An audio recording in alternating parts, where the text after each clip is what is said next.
ऐसा नहीं है, ब्रज में भीड़ पहले कम थी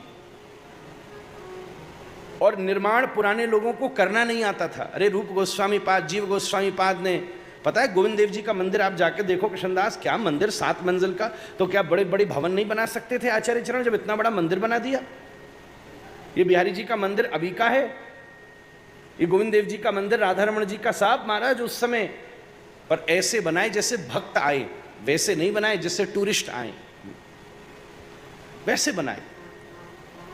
इसलिए मैं आपसे विनती करूं, सदा ही लोग आते थे, बड़े बड़े मेले होते थे, पर भीड़ का बोध नहीं होता था, क्योंकि आने वाले सभी लोग वृंदावन के प्रेमी होते थे महाराज। वृंदावन को देखने नहीं आते थे, वृंदावन में कन्हैया को देखने आते थे महाराज। ये दो चीजें अलग हैं।